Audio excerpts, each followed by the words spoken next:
To begin with, we have this concept of the people from other planets as little green men. Are they green from what you know? Are they all the same? Unfortunately, they're not so benevolent. A fucking alien. What's good? Welcome here, 51 here with your host Jimmy. Another day in the jungle. Give us a like, subscribe, and also become part of our community and goldeneyeboxing.com for more news and stories.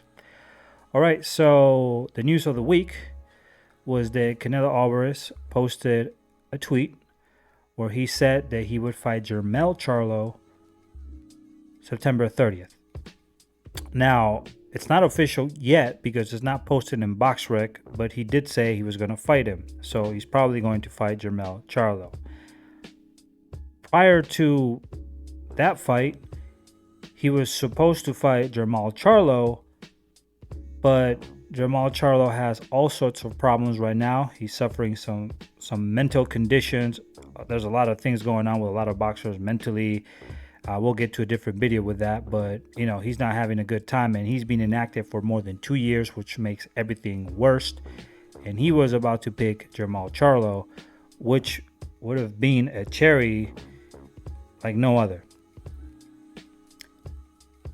If he would have not got Jermell Charlo, right, he was planning to fight Badu Jack and give him a rehydration clause of 15 pounds or something ridiculous like that, and also make him fight at a different catch weight or something ridiculous. He was supposed to go to cruiserweight to fight Badu Jack. So Badu Jack called his bluff and said, go fight David Benavidez. But as we all know, Canelo Alvarez will not be fighting David Benavidez. He was offered $50 million, not once but twice in a year, and he rejected the offer. Now for PBC, he was offered 3 fights for $100 million, but if you think about it, now he's been offered less money after his defeat against Dmitry Bivol, the Russian, who they were about to rob. And what's crazy about this is that now they're offering him, they were going to offer him $100 million just to fight David Benavidez and supposedly Jermell Charlo, which was part of the offer. Now, in my opinion, how this is going to pan out is that PBC is probably going to set up a fight between Canelo Alvarez and Errol Spence Jr. This is what I believe is going to happen if Canelo Alvarez is victorious against Jermell Charlo and Errol Spence beats Terence Crawford, which is a big if. I'm pretty sure there might be a fight between Errol Spence and Canelo Alvarez, which I think is very bad for boxing, just like this fight is kind of bad for boxing too. Now, I'm happy that Canelo decided to fight Jermell Charlo. I think he's a better option than Jermell. However, it's still a pretty advantageous fight in favor of Canelo Alvarez, who pretty much is like a crow. The dude, he just takes advantage of any single situation where he can get his hands in. The dude literally has put rehydration clauses, fought fighters like John Ryder, avoiding fighters like David Benavidez, and he gets away with all this garbage. How? I don't know what's in the mind of many of these boxing fans. Many of them, to me, are commercial fans. They've never really followed boxing. But hey, they say they follow boxing, but if you really follow boxing, you could never be a fan of a fighter that gives rehydration clauses to other fighters. Just like I wasn't a fan of Manny Pacquiao when he was putting catch weights, or Floyd Mayweather Jr. in the same token, because he was also taking advantage and giving rehydration clauses to different opponents as well. He tried to do that with Winky Wright, who was a good fighter in 154. Gervonta Davis has done the same thing. He's trying to, he did the same thing with Mario Barrios, who openly, exposed the rehydration clause that he was given. And he did that with Ryan Garcia as well. So this fight, to me, the true king is going to be Jermell Charlo. I have a lot of admiration for Jermell Charlo because at 154, nobody gives too much recognition to that division, but because there's not a lot of real boxing fans, but he's defeated really good fighters in that division, fought many black fighters too, and you got to give him a lot of credit. You got to get him a lot of. He fought Charles Bellamy. He fought different fighters when nobody was willing to step up. He stepped up and fought a lot of these fighters like Charles Hadley and other fighters that were there as well. Demetrius Hopkins. He fought Jason Rosario. Now a lot of people don't give credit to Jason Rosario, Julian Williams, because of his fight with Julian. They thought he was lucky, but he did beat Germonta Clark, and he was a difficult fighter. He destroyed Erickson Lubin. The guy has always fought people in their prime, and he's always, in the second fight, he's always performed. With Tony Harrison, he did the same with Brian Castano. Never put rehydration clauses, no catch weights, never caught with any illegal substance, unlike Canelo, who did and was suspended for it. Clean fighter. And all these things count for you to be the pound for pound, because if you have dirty athletes and you have all these advantages, then that's not a good thing for the sport. Now, I will say the following, even though I don't like this fight, I think Jermell, with his technique, could pose some problems to Canelo Alvarez. But I am not sure what's going to happen when Canelo starts landing on Jermell, because he will land his shit. And if Jermell has not experienced that sort of power before, then he's going to be in real trouble, because Jermell is going up 14 pounds up his weight just to fight Canelo. And even though he is undisputed champion, and by the way, nobody gifted Jermell any belts. He was never a franchise champion like Canelo Alvarez, who used that designation once again to duck Jermell Charlo. We all know that. Many Canelo fans don't want to admit it, but he did it. Deontay Wilder didn't do that. He actually said, don't give me, I don't want that designation belt, because that means that I won't be able to fight King Kong Ortiz when he was dangerous. But Canelo and Lomachenko requested these belts to avoid their mandatories. So this is a fight that Canelo Alvarez is going to be the favorite. Do I want him to beat Jermell Charlo? No, I do not, because I don't want to see these type of boxers in the sport anymore. I'm tired of them. I am tired of this A side, B side. This sort of boxing was almost non-existent in the 90s, but since the Floyd Mayweather era, it's all gone to the tubes. And now we're seeing a lot of undisputed fighters become undisputed. And what I was about to say is that Canelo never lost his designation when he moved up to 168. So he was probably the franchise champion at that point, and that's why they gifted him the WBC belt after he fought with Callum Smith. They gifted him that belt. He didn't fight for it. And then, like The Athletic reported, and in Golden Era we reported this as well,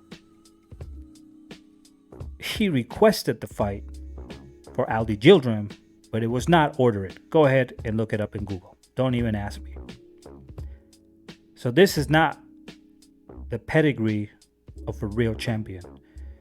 This is the pedigree of what's the word I'm trying to look, man? Let me look for that word real quick. This is what I'm trying to look for. I'll tell you right now.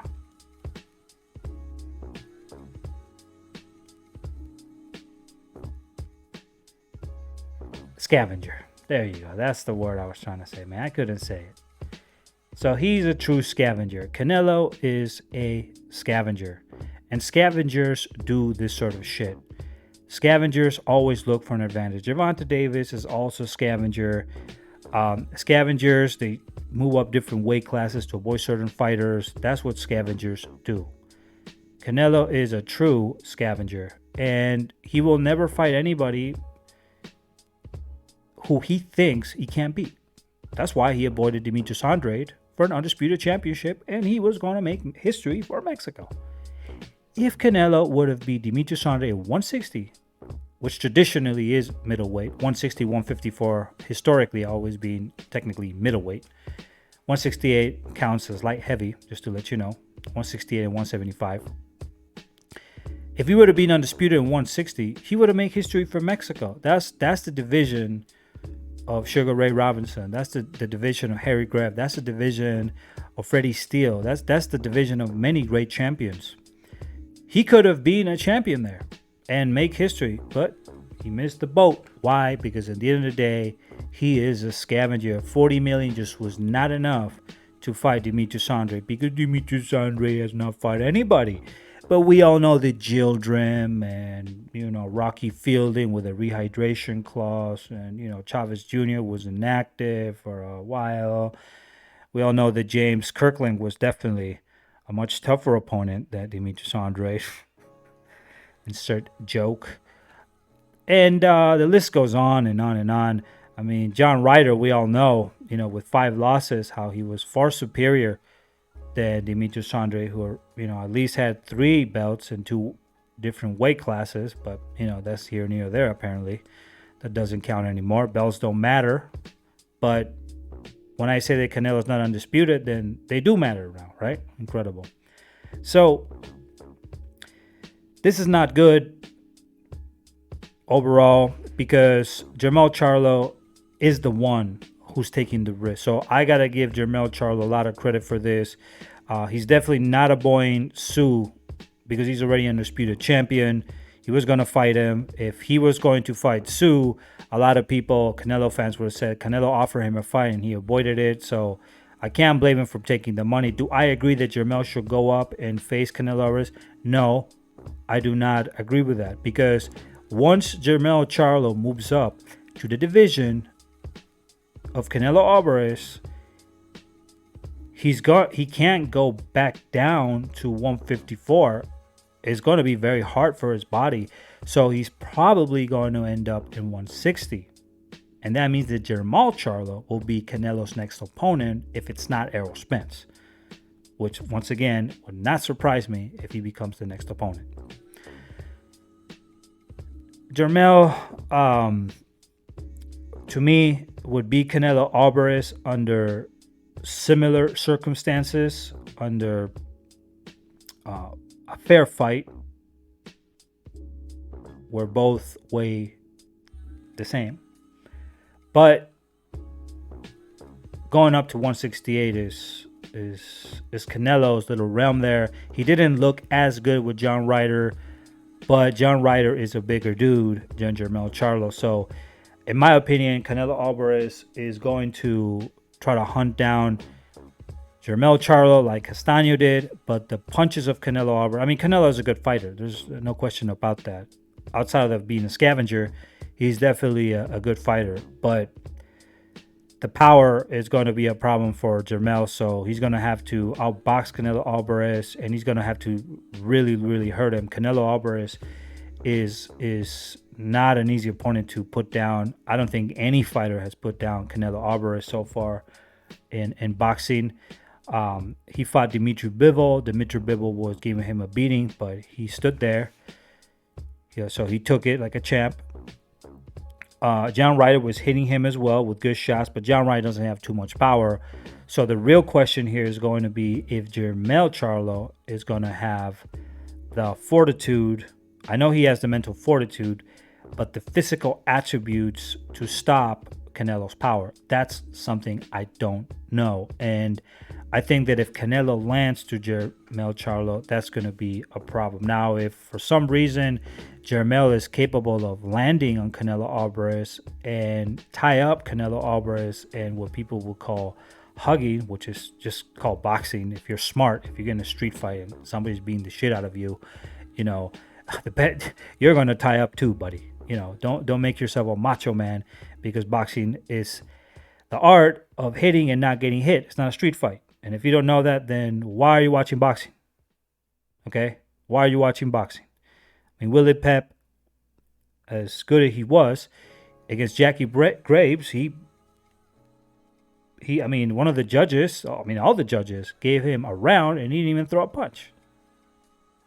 But that sort of fights today don't matter because Latinos have taken over, and unfortunately, people want to see a brawl, but they don't want to see boxing. And boxing is an art. It's a sweet science. It's not just throwing punches and bunches to see who's the most macho man, who's going to stay there. And by the way, you ain't paying for the hospital bill once the fighters that you claim are the ones who move forward get injured or hurt, which is, you know, their careers are shortened because of this. You won't be paying for those bills. Trust me. You want to see them getting killed, but you won't be paying for no bills. I can tell you that right now.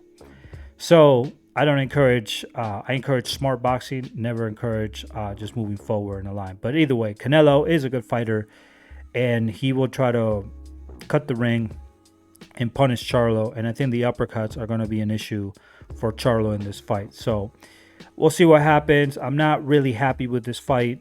I like Jermell Charlo. I have him ranked number 2 pound for pound.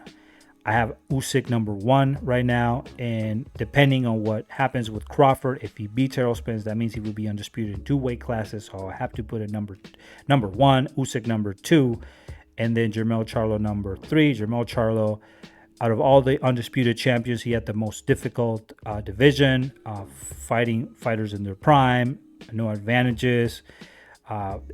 Like Callum Smith, with the guy looked like a zombie before coming up to the weight, you know, moving up to weight when he's fight Canelo. You don't see that with other fighters, but you do see him with these scavenger fighters. Okay, so whatever it is, I hope Jermell wins. It's going to be a difficult fight for him, but we'll see what happens. I'll be reporting more on this and making more videos in English for you real boxing fans.